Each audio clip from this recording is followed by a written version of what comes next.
올해 하반기 시장을 놓고 보면 현 수준보다는 그래도 나은 수준에서 지수가 결정될 것을 보고 있습니다. 그러면 우리 증시가 긍정적으로 갈 수 있는 가장 큰 요인이 뭐냐라고 말씀을 드리면, 첫 번째는 훨씬 더 빠르게 반등하고는 거기에 대한 기대라고 볼 수가 있을 것 같습니다.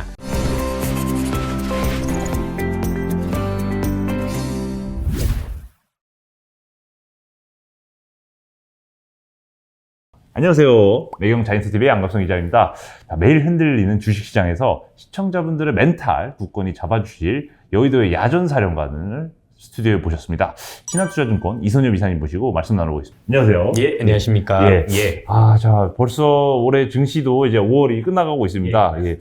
매년 5월만 되면 좀 상투적인 좀 이제 표현이긴 하지만 매년 5월에 팔아라, 세린 메이가 이제 증시 변동성 장세를 대비하라는 메시지처럼 항상 이맘때쯤에 이제 얘기를 나오곤 했었는데요. 이미 5월도 사실 잘 끝난 것 같습니다. 보니까. 그러다 보니까 뭐 당초 증시를 이제 누르는 요인이었던 뭐 은행 위기라든지 아니면 상업용 부동산의 충격, 아니면 뭐 신용 경색이라든지 다양한 악재들이 이제 매크로 악재들이 거론됐음에도 불구하고 주식시장은 꽤 괜찮은 모습을 아직까지 보여주고 있는데요. 아무래도 상반기 동안에 좀 특징적인 업종이었던 배터리, K 배터리 업종을 이제 힘이 조금 요즘 빠지는 모습도 보이기도 하고요. 또 다른 업종인 반도체라든지 다른 업종이 좀 올라가는 모습도 보이는데, 사실 올해 이제 상반기 증시를 전체적으로 좀 정리하는 입장에서 올해 상반기 5월까지 증시 어떻게 보셨는지 궁금합니다. 5월까지 증시는 한마디로 매크로와 증시가 따로 놀았다라고 보는 게 정확할 겁니다. 상반기에 지금 말씀 주신 것처럼 생각보다 위기도 많았고, 그리고 경제 지표도 썩 좋았다라고 얘기하기도 어렵고, 또 지금도 그와 관련된 지표와 관련된 또 뭐 경제와 관련된 우려들이 여전하다라는 점에서 사실 이런 것들만 놓고 보면 이전 사례를 감안했었을 때 지수가 이렇게 올라오기 대단히 어려운 시장이었었는데, 그럼에도 불구하고 시장은 대단히 좋았죠. 글로벌 시장이 다 좋았습니다. 유럽 시장은 대부분 신고가를 경신했습니다.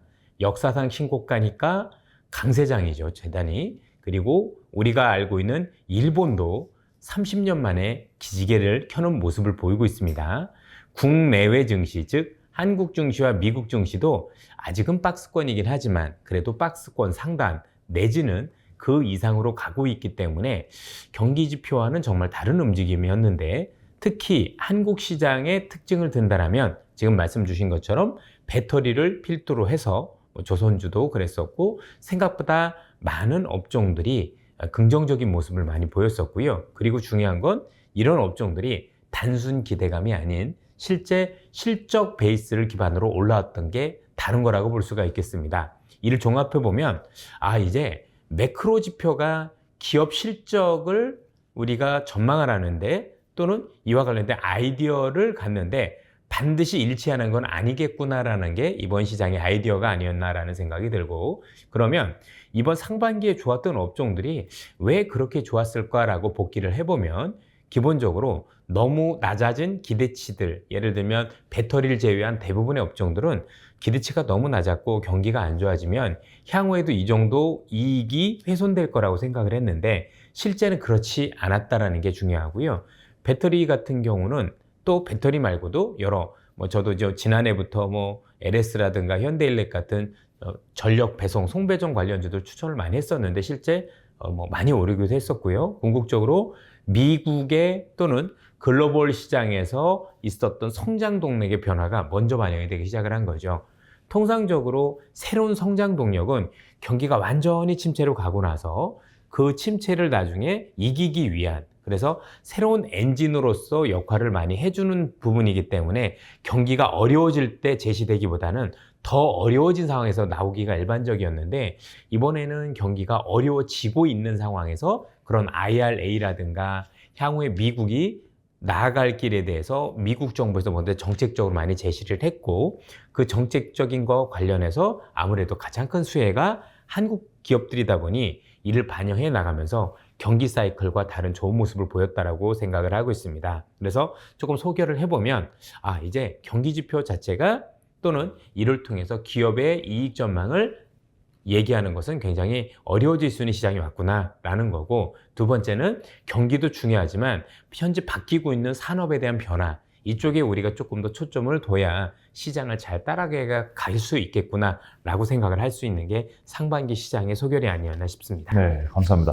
역시 확실히 이사님께서 방금 해주신 대로 매크로 변수가 작년까지는 정말 이 주식시장을 전체적으로 크게 짓누르는 요인이었던 반면에 올해 같은 경우는 생각보다 매크로 요인이 이 증시 수익률을 결정하는데 그 당초의 걱정보다는 좀 영향력을 덜 미쳤다. 이렇게 말씀해 주셨는데요. 근데 이제 비록 매크로 변수만 쳐다보는 장세는 아니긴 하지만 그럼에도 불구하고 여전히 시장에서는 곳곳에 매크로 변수가 암초처럼 언제 튀어나올지 모르는 상태이긴 한데 그러다 보니까 올해 하반기 이제 주식 투자를 하시는 분들께서 그래도 주의해야 될 매크로 요인은 어떤 리스크들이 있는지 한번 말씀 부탁드립니다. 뭐 역시 현재 있는 것과 크게 다르진 않을 거라고 생각을 합니다. 현재 진행되고 있는 미국의 은행 불안, 또 이게 조금 더 확장이 된다라면 미국의 상용 부동산 이와 관련된 위기가 어떻게 될 것이냐가 가장 중요한 어떤 상황이라고 볼 수가 있을 것 같고요. 또 이것 말고도 뭐 한국 같은 경우는 역시 부동산과 관련된 PF 문제 이런 것들도 여전히 시장에 잠복해 있기 때문에 이런 점들을 눈여겨봐야 될 수밖에 없겠습니다. 다만 조금 다른 게 있다라면 이런 변수들이 우리 위기가 되고 더 자극을 하려면 현 수준보다도 미국의 금리가 더 위쪽으로 올라가야 현실화됩니다. 반면 현재 있는 미국의 금리가 현 수준보다 더 낮은 수준에서 거래가 된다라면 비록 그 위기가 완전히 사라지는 것은 아니다 하더라도 그 위기에 대한 위험성은 낮아지고 위기에 대한 경고는 완화된다라고 볼 수가 있겠습니다. 여기서 현재 말씀드린 미국의 금리라 하면 미 국채 10년물을 뜻합니다. 즉 미국의 기준금리보다는 국채 10년물이 현 수준에서 낮아지면 낮아질수록 앞서 말씀드렸던 매크로 이슈는 보다 더 위기 완화 쪽으로 흐른다. 즉 우리가 걱정하지 않을 쪽으로 간다. 반면 인플레이션이 잡히지 않아서 또 연준이 생각과는 다른 방향으로 움직여서 이 미국채 10년물을 위쪽으로 올리는 그런 모습을 보인다라면 위기가 재발할 수도 있겠다라 보여집니다.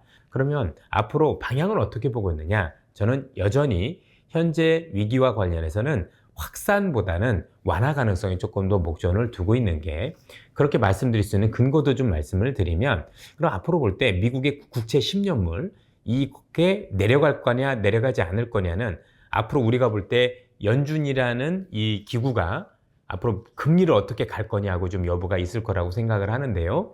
최근에 보셨겠지만 연준 위원들 간에 의견이 너무나도 많이 나뉘고 있습니다. 근데 나뉘고 있다는 표현 자체가 우리한테는 좋은 겁니다. 왜냐하면 지난 5월달 기준금리 결정할 때 한번 기억을 해보시죠. 그 당시에 우리가 봤을 때 만장일치로 금리를 0.25 올리는 거였었습니다. 그런데 지금 상황에서 기준금리와 관련해서 어느 쪽은 아직도 올려야 될 수도 있다라고 얘기를 하고 있고 어느 쪽에서는 아니다라고 얘기를 하고 있다. 즉 분열하고 있다는 얘기는 올릴 가능성보다는 동결 가능성이 높다는 걸 우리한테 아이디어를 주고 있다라고 볼 수가 있겠습니다. 그러면 아니 분열되고 있다면 분명히 일정 수준에서는 올린다는 얘기도 있을 것 같은데 앞뒤가 안 맞는 거 아니냐라고 얘기하실 수도 있겠지만 기본적으로 지금 연준에서는 걱정하는 게 분명히 동결만 하더라도 시장에서는 이보다 항상 앞서서 생각하기 때문에 이번에 동결하면 조만간 피봇이 있지 않겠느냐라는 섣부른 기대를 하게 됩니다.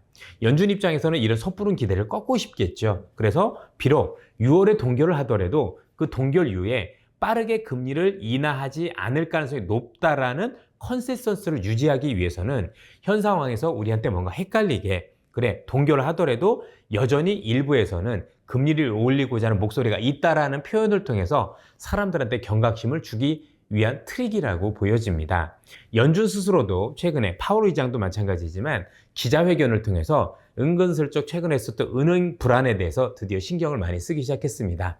그런 상황에서 무리하게 인플레이션만 앞둬서 금리를 올리겠다는 얘기를 할 가능성은 매우 낮아 보이고 이렇게 본다면 연준은 목적적으로 우리가 이번에 금리를 동결하지만 아직 끝난 거 아니다라는 메시지는 주겠지만 시장에서는 그렇게 받아들이지 않을 가능성이 높은 거죠. 왜냐하면 일단 어쨌든 중단을 했기 때문에 시장에서는 그 다음 수순을 볼 거고 그거보다 더 중요한 건 그러면 연준이 이렇게 생각을 바꿀 거라면 뭔가 지표가 있어야 될 텐데 그래 연준은 향후의 경기 지표를 중요하게 여긴다라고 했는데 그 지표를 보면 지금 미국의 소비자 물가 지수가 뭐 최근에 4.9%까지 떨어졌잖아요. 그런데 최근에 나온 경기 지표를 보면 두 가지 즉 서비스 중에서 즉 주거비를 제외한 서비스 물가도 드디어 이번에 0.1까지 내려왔으면 그 다음 달부터는 마이너스 전환 가능성도 굉장히 높습니다. 또 현재 34.6%나 차지하고 있는 주거비가 드디어 이번에 기여율이 굉장히 크게 떨어졌죠. 즉 그 전달, 2달 전엔 한 0.8 정도 되다가 0.4, 0.6, 이번에 0.4까지 내려왔으니 아마 다음 달 또는 그 다음 달에는 마이너스 전환 가능성도 염두에 둘 수가 있겠습니다. 이렇게 34%가 넘는 주거비가 기여율이 많이 떨어지게 되면 물가는 생각보다 빠르게 떨어질 수밖에 없고, 그러면 연준 입장에서 지표를 보겠다라고 약속을 했으니 일단은 동결한 뒤에 이 지표들이 보다 안정적인 수준, 현재보다 낮은 수준을 보일 게 현재 자명해 보이고 특히 유가도 높지 않았기 때문에 그런 지표들을 눈으로 확인한 다음부터는 시장에서는 보다 빠르게 연준이 피봇을 할 수 있다라는 섣부른 기대, 제가 볼 때는 정말 우리의 기대대로 알 수는 없지만 시장은 먼저 반영을 할 것 같아요. 방금까지 말씀해 주신 대로 사실 시장이 연준의 의도보다 좀 많이 앞서가 있다, 많이 기대를 하고 있다는 부분을 많이 지적을 해 주셨는데요. 사실 이제 패드워치라는 툴을 통해서 보면 시장은 이미 사실상 연준이 올해 안에 금리 인하에 대한 기대감을 많이 프라이싱, 시장이 가격에 이미 반영을 하고 있는 상태인데요. 연준이 막상 6월 FOMC 이후로 이제 올해 안에 금리 인하는 없어, 높아진 금리를 좀 더 길게 가져갈 거야, 이런 입장을 고수한다면 지금까지 분위기가 상대적으로 좋았던 주식시장이 오히려 밸류에이션에 대해서 미리 또 좀 낮추는 방향으로, 하락하는 방향으로 가는 건 아닌지 또 걱정을 하실 분들이 있을 것 같은데 이분들은 어떻게 봐요? 사실 그게 어떻게 보면 올해 올 수 있는 조정 중에서 그런 점들이 발견이 된다면 조정 가능성이 있다고 생각은 합니다. 그런데 그게 당장 6월 달에 일어나기는 쉽지 않을 것 같고요. 6월에는 어차피 그렇게 할 거고, 그때부터 나오는 물가 지표들은 생각보다 아래로 내려갈 가능성이 높기 때문에 연준이 그렇게 얘기한다고 하더라도 지표가 내려가고 있는데 연준이 그렇게 얘기하는 걸 곧이곧대로 믿을 것 같지는 않고 조금 더 뒤에 일어날 일 같습니다. 지금 말씀 주신 요인이 어떻게 보면 올해 우리가 볼 때는 가장 우려까지는 아니더라도 그래도 한 번은 좀 경계해야 될 대상이라는 데는 저도 충분히 공감을 하는데, 그 시기는 우리가 생각했던 것보다 조금 더 뒤에 나타날 개연성도 있지 않느냐. 사실 어떤 월이 될 거냐라고 말씀드리긴 대단히 어렵지만 빠르면 잭슨홀 연설, 그렇죠? 8월 정도가 될 수도 있는 거고, 그 뒤에도 한 번 정도는 제가 볼 때는 이런 어떤 그런 불협화음들이 저도 있을 거라고 판단을 하고 있습니다. 감사합니다. 그러면 이제 지금까지 좀 글로벌, 좀 매크로 이제 변수에 대해서 한번 짚어보는 이제 시간을 가졌었는데, 본격적으로 사실 국내 주식 관심 있으신 분들께는 좀 이제 국내 증시에 좀 한정해서 또 이제 사령관님의 전망을 어떻게 보고 계신지 궁금해하실 분들 계실 것 같은데요. 그럼 국내 증시만 좁혀서 말씀하시자면 올해 하반기 국내 증시 전망을 어떻게 보고 계신지 좀 전반적으로 말씀 부탁드립니다. 올해 하반기 시장을 놓고 보면 뭐 지금 있던 변동성과는 크게 다르지 않을 가능성이 높음에도 불구하고 지수 자체로만 놓고 보면 현 수준보다는 그래도 연말로 갈수록 지금보다는 더 나은 수준에서 지수가 결정될 것으로 보고 있습니다. 즉 조금 더 긍정적으로 보고 있다라고 보시면 될 것 같은데요. 그러면 우리 증시가 긍정적으로 갈 수 있는 가장 큰 요인이 뭐냐라고 말씀을 드리면, 첫 번째는 제 예상과 다르게 훨씬 더 빠르게 반등하고 있는 반도체 경기에 대한 기대라고 볼 수가 있을 것 같습니다. 먼저 저는 원래 기본적으로 반도체가 올 하반기에 좋아질 거라고 예상을 했었고 또 그런 전망도 여러 군데서 내놨습니다만, 그 시기가 2분기부터가 아닌 그래도 3분기는 조금 넘어서 될 거라고 예상을 했었는데 그것보다 훨씬 더 빨라졌는데요. 그렇게 빨라진 이유 중에 하나는 뭐냐면, 우선 삼성전자가 감산한 이 기술적 감산이 아닌 인위적 감산, 즉 공장 자체를 세우는 감산 자체가 IMF 이후 처음이라는 겁니다. 25%나 줄였는데 쉽게 얘기하면 역대급 감산인 거죠. 이전에 기술적인 감산, 즉 공장을 세우진 않고 물량 조절이나 이런 걸 통해서 줄였었던 감산에 비해서도 훨씬 더 고강도 강도는 사실은 거의 30년 가까이 만에 처음이라고 볼 수가 있을 것 같습니다. 98년도 이후니까 30년까지는 안 됐네요. 그죠? 20몇 년 정도 됐던 것 같은데, 그럼 지금 보시는 많은 투자자분들은 어떻게 보면 이런 인위적 감산은 거의 첫 경험이라고 볼 수가 있을 것 같은데, 그 정도로 고강도 감산을 했기 때문에 오히려 하락보다는 일단 더 안 빠지는 모습들이 많이 보였었는데, 최근에 미국을 비롯해서 글로벌 시장에서 의외로 반도체 수요가 생각보다 빨리 일어날 가능성도 높아 보입니다. 그러니까 뭐 대단히 큰 수요다 이렇게 얘기하기는 어렵지만 지금 아예 기대가 없는 상황에서 글로벌에 있는 대부분의 빅테크 기업들이 AI와 관련된 경쟁을 많이 시작을 했고, 또는 이 AI에 대한 투자가 적극적으로 늘어나는 과정이 있습니다.